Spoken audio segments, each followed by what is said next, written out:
All right, let's jump into it. Where we at? 11 past 10 on Tuesday, 27th of January. And look, I'll sort of start off with silver here because I mean this thing was just insane yesterday. I mean, look at this size of this top wick here. Actually closed bearish, for what that's worth. But as you can see, this is a massive, massive top wick. But you got to keep in mind with these sort of things as well. There's been a lot of times, mainly sort of probably on the lower time frames, and I'd probably almost sort of say more possibly with gold, that we've been seeing these little top wicks. And then they've sort of just been eaten up, really. So, you know what I mean? I think a lot of people have just been waiting for a move like this. I mean, this came down very hard, but I mean, I guess to a certain degree it's all in context, but, that lost 13%. This is on the hourly chart. 1, 2, 3, 4, kind of 4 hours. It lost 13%, $15. But of course, that was just basically its daily gain. Like it opened up at, I think here we go. We opened up at 104, closed the gap straight away, and then just picked up and just kept on running through there. So it was one of those ones like where it's like, I could buy it as it kept going up higher and higher, and really the pullbacks are just so minimal. You're like, oh no, wait for a pullback, and they're just never there, which are sort of hallmarks of a bit of a squeeze, where there's no chance for anybody to sort of get on, and anybody that's got short has no sort of little reprieve to get off, so they just keep getting driven higher and higher and higher. And we saw sort of like particularly sort of that last little push up even sort of stronger. And this is what I'm talking about, these sort of little top wick things, how you get this little wicket, like, second effort up here, big sort of wick at the top, wick, and then, just gets eaten up. And obviously went pushed up and made another $7 or so. These numbers are just insane. Like, since Friday, I think we've sort of run, I had a look at this on another chart, just for the context of this, but I think since Friday, it's run 22%, like $21. And to keep that in context, I think it was $25 at April. This is April, that big sell-off last year, $28. So $28 in total, and obviously, we got history behind that, whatever. But just to have a sort of an idea of the size of yesterday's move. So, it's definitely sort of showing the hallmarks of something that could be a bit of a blow off top here, because I mean, nobody's left to be short on these things, and it just keeps driving up and up and up and up and up. But what we are seeing here is obviously a nice big top wick, a little bit overbought, but it's not screaming. This is on the daily. But I wouldn't be surprised if we definitely sort of get well up into this wick today, up around sort of 112s or so, and that's just picking that out of the air a little bit there. If we get back onto that other chart we're looking at, we can have a sort of look at where particularly might be able to sort of see some sort of confirmations one way or another. But yeah, there you go. There's a sort of sell down. Really sort of came down like a stone. So look, it is sort of pulling back. Look, we're outside this channel.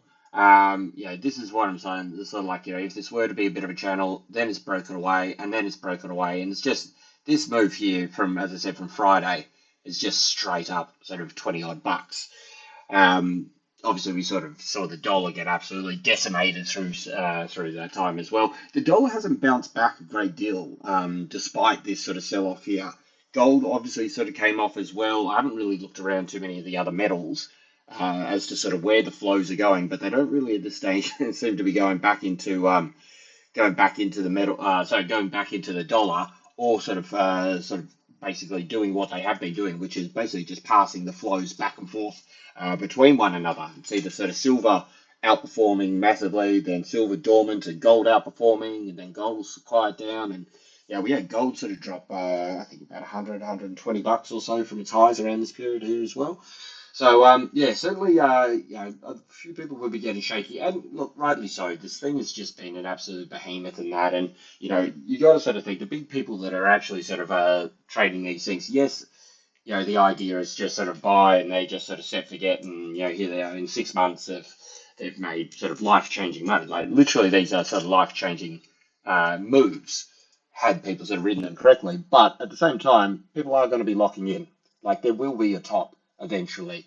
And it's very, very, I've said this a number of times, very reminiscent of Bitcoin 2017, Bitcoin 2020, where everybody's a trader and it only goes up and it's just sort of like, well, basically you just buy, it goes up, and everyone's like, wow, I am a trader, this is what I'm going to do.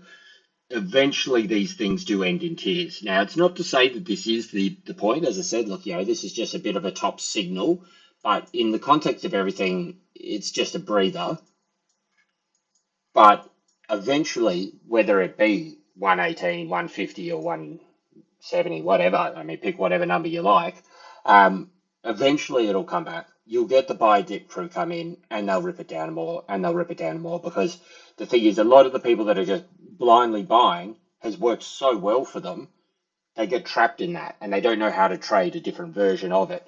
And that's when you'll see these things absolutely sort of just continue to come down and down and down and down and down. So, look, it's not to sort of say that it is a top. It's certainly a massive bit of volatility here. I mean, sort of like, as I said, going from 104 to 117, back down to 102, certainly all over the place.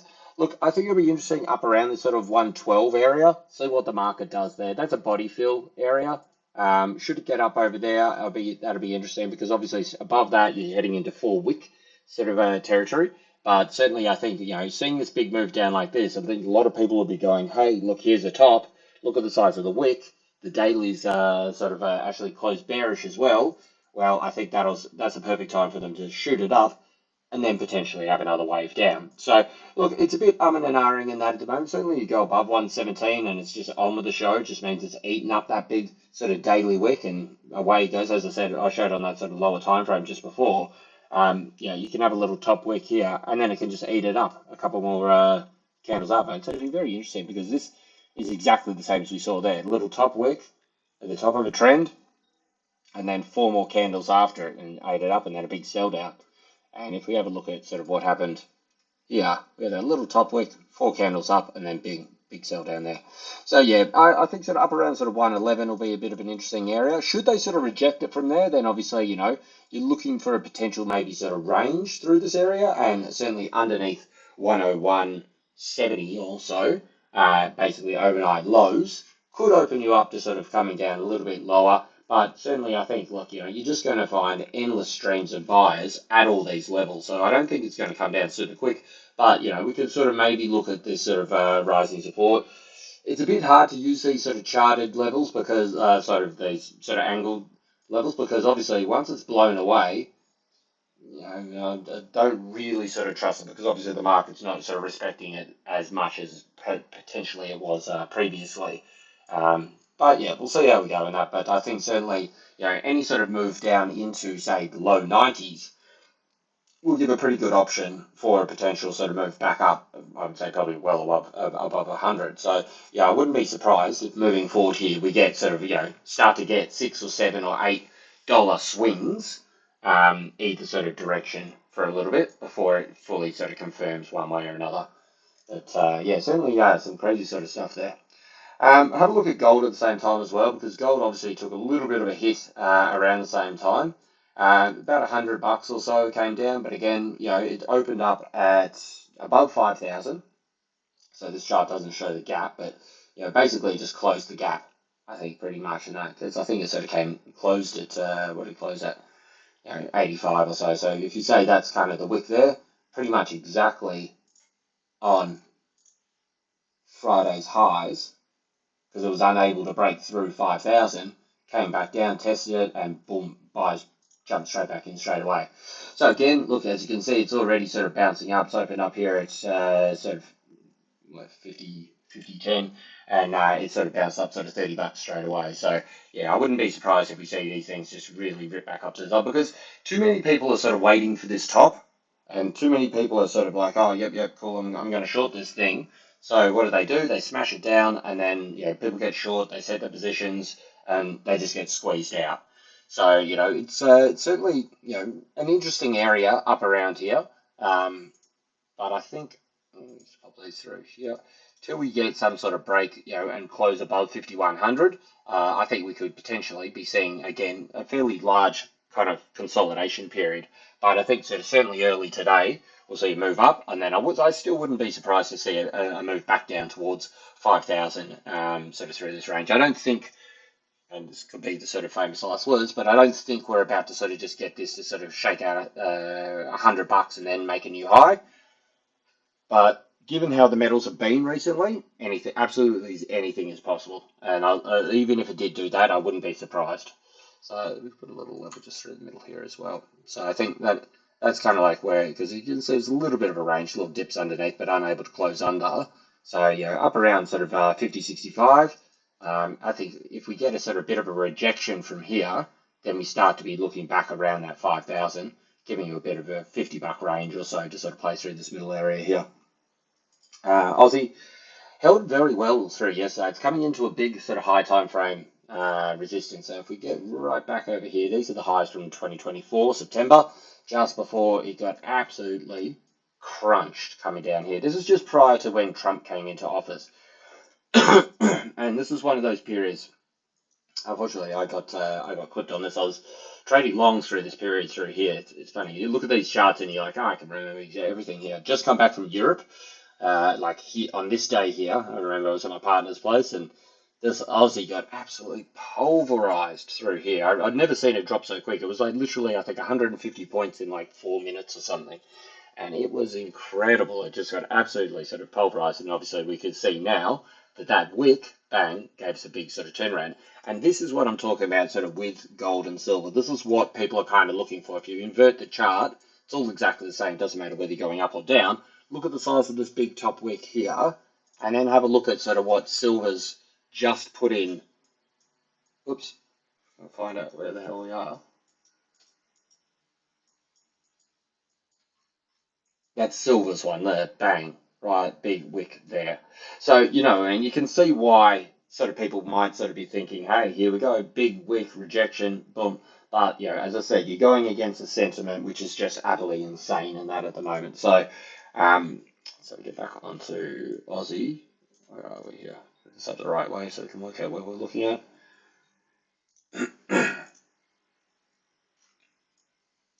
Yeah, so you can see sort of, obviously this is a bit of a sort of basically a liquidation period where they just sort of hit stop, stop, stop, stop, and bang, right down here. But anyway, that's what led to this massive, massive rally, which outtook that whole sort of move. This was BOJ intervention. Capitulated down the bottom, bang, went up even higher than that original point into what is the resistance that we're actually dealing with right sort of, overnight. And then we saw a massive sell-off down there, which obviously sort of culminated in the tariff debacle from April last year, and Aussie, again, bang, on the grind back all the way up over here. So with these kind of bigger levels and that, you don't generally see them sort of push through straight away, particularly when it's come into it so bullish like this. What you want to see if this is going to break through is really price to just sort of consolidate around this zone here. A push down, buyers jump in, push down, but notice coming, push down here, and then see a push up of the buyers, and then a move through like that. That's generally how you're going to break these sort of bigger levels kind of thing. You'll see a consolidation at the highs. You can see that the buyers aren't sitting down here. The buyers have moved up here, and they've taken it time and time again, and then you see the buyers advance, and that's generally the time you're going to see that big breakthrough there with any sort of resistance level. But a resistance level from was it September 24 to now January 26.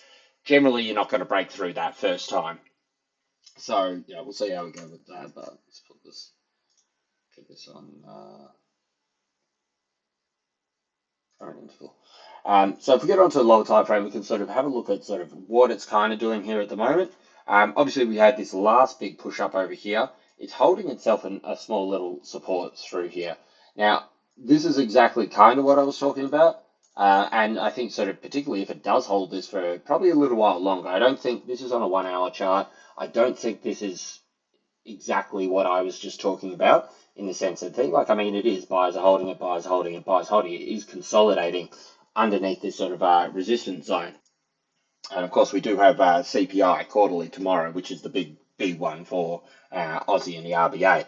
However, I wouldn't be surprised if at least we see a little bit of a dip down prior to that. We'll sort of see how we go. I mean, we've just opened up now. Wait to see what they do. So particularly, as I said, with China open at 12 o'clock, so an hour and a half or so.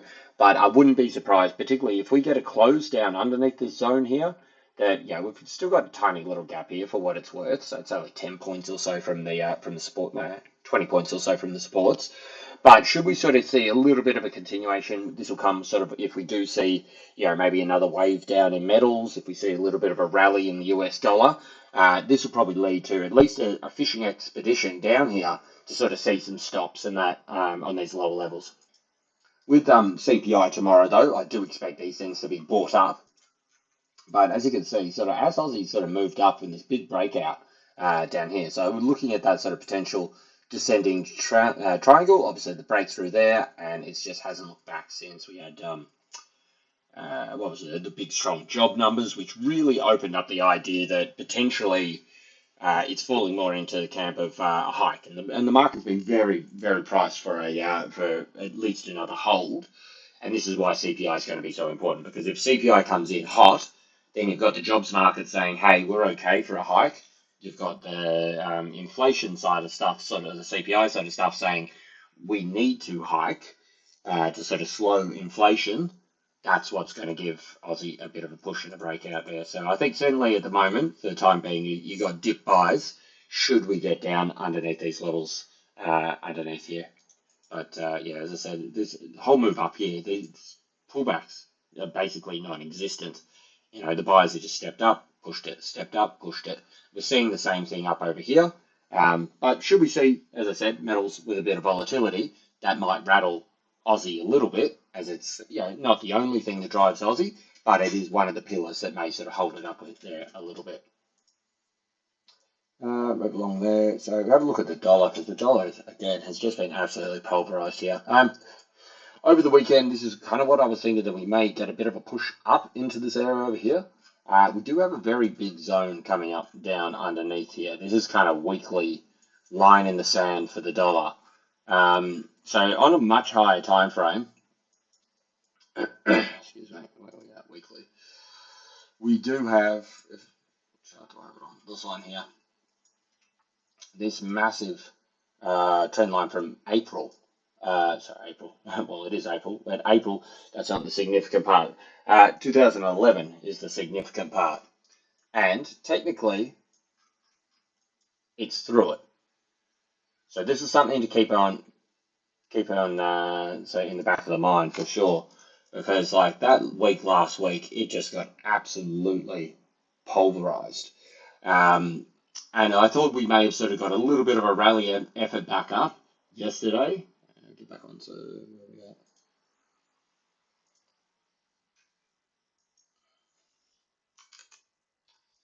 but as you can see, it just couldn't even really sort of muster that up, and that had a little bit of a sort of maybe falling resistance from the Friday, but really this isn't what you want to see when you break sort of angled resistance or supports and that. You want to see the market paying attention to it and a big explosion out.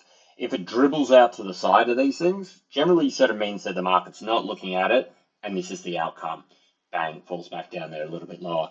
You can start to see a little bit of a zone opening up through here where it kind of managed to sort of rally up into in the end. So we could use this a little bit downside below here and then upside over here. And there we've got a little bit of sort of structure starting to sort of form. So I think sort of look, any sort of push up, let's work it back. I think any sort of push down with the metals, I think may get a little bit of a push in the dollar. But, is it enough to sort of save the dollar? Well, I don't know.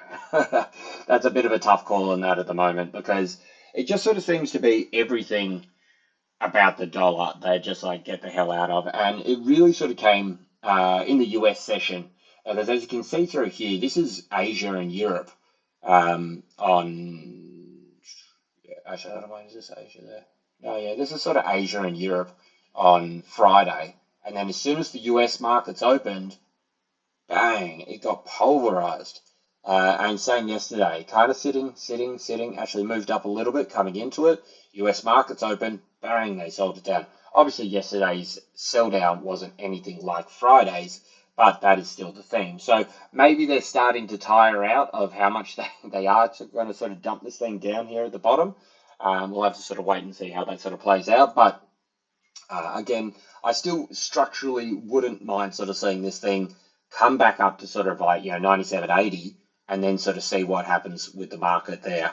So I don't know. It's like because there's such a dire consequences for these levels breaking on the dollar.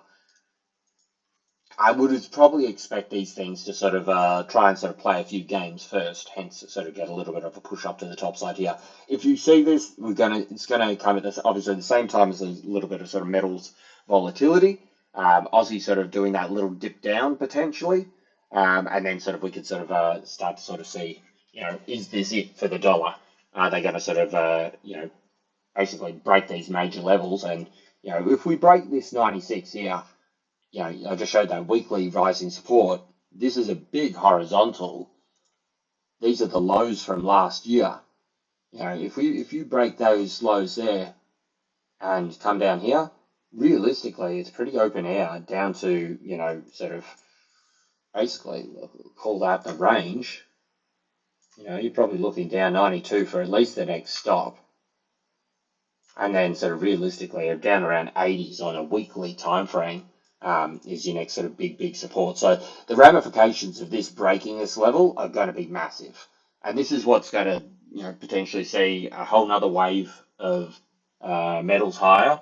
It's obviously going to see things like Aussie, like sort of euro is going to be pumping, any US dollar cross is going to be pumping. But in regards to what I trade, Aussie, that's going to be up into the 74, 72, 73, 74s, these kind of things, which we haven't been in for years. So I wouldn't be surprised, and I'd probably, if this thing is to sort of break lower, to see a little bit of a sort of confirmation of another wave of selling here, because it seems to have sort of found a little bit of indecision, a little like it's got the doji there, so it's a little bit of indecision at this point. Maybe a little rally up here, and then if we see the sellers go, yep, that's great for us, bang, we push it down, and then you break those lows, I think that could be the time that we're starting to see the sort of more major breaks to the lower side there. Cool, and finally just with the yen. Yen actually played fairly well yesterday, sort of as we can see, the sort of like the plan for the weekend, come down and sort of really test this sort of interim, sort of medium term, sort of rising support here. So we did get that big sort of smack on Friday. There was a continuation yesterday. It seems to have petered out here a little bit.